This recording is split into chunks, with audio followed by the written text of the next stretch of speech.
আসসালামু আলাইকুম। টপ নিউজে স্বাগতম। জেনে দিচ্ছি এই মুহূর্তে আমাদের হাতে থাকা সর্বশেষ সংবাদ আপডেট।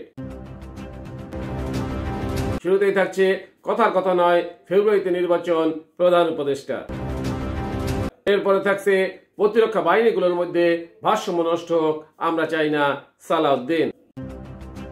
সর্বশেষ থাকছে উৎসবমুখর পরিবেশে শুক্রবার জুলাই সনদে স্বাক্ষর হবে, প্রধান উপদেষ্টা। এতক্ষণ শুনলেন আপডেট সংবাদগুলো শিরোনাম, এবারে বিস্তারিত।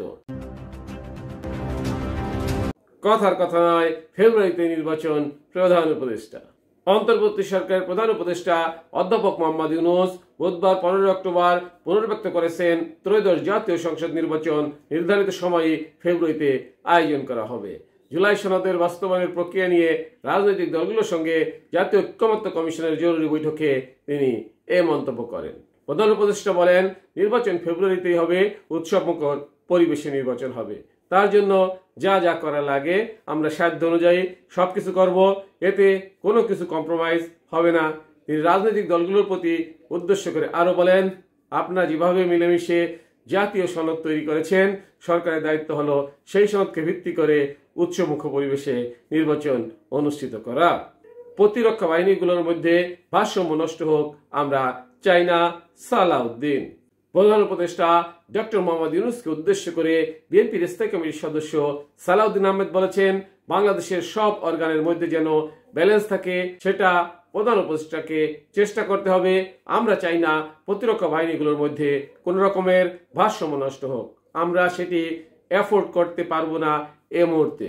আমরা চাই আপনার সঙ্গে প্রতিরক্ষা বাহিনীর সুসম্পর্ক বজায় থাকুক, একটা ব্যালেন্সড অবস্থায় থাকতে হবে।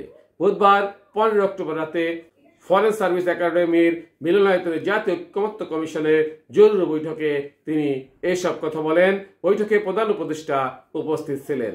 সালাউদ্দিন বলেন, আমরা নির্বাচনকে সামনে রেখে কোন রকমের ঝামেলার মধ্যে যেতে চাই না, যেতে পারবো না, সেটা আমরা এফোর্ড করতে পারবো না।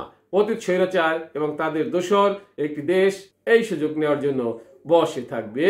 উৎসবমুখর পরিবেশে শুক্রবার জুলাই সনদে স্বাক্ষর হবে, প্রধান উপদেষ্টা। জুলাই সনদ স্বাক্ষর করলেই কাজ শেষ নয়, বরং এটাকে অনেক দূর এগিয়ে নিয়ে যেতে হবে।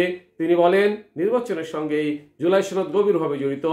এই সনদের মাধ্যমে দেশের রাজনৈতিক স্থিতিশীলতা ও গণতান্ত্রিক চর্চার নতুন দিগন্ত উন্মোচিত হবে বলে মন্তব্য করেছেন প্রধান উপদেষ্টা অধ্যাপক মোহাম্মদ ইউনূস। বুধবার 15 অক্টোবর সন্ধ্যায় রাজধানীর ফরেন সার্ভিস একাডেমিতে রাজনৈতিক দলগুলোর সঙ্গে জরুরি বৈঠকে প্রধান উপদেষ্টা এই আশ্বাস ব্যক্ত করেন। প্রধান উপদেষ্টা অধ্যাপক ডক্টর মোহাম্মদ ইউনূস বলেন, উৎসবমুখর পরিবেশে শুক্রবার 17 অক্টোবর জুলাই সনদে স্বাক্ষর হবে। তিনি বলেন, আগামী ফেব্রুয়ারিতে উৎসবমুখর পরিবেশে নির্বাচন অনুষ্ঠিত হবে। এই জন্য যা যা করার প্রয়োজন সরকার সব ব্যবস্থা নেবে। টপ নিউজ এখনকার মতো শেষ করছি। আল্লাহ হাফেজ।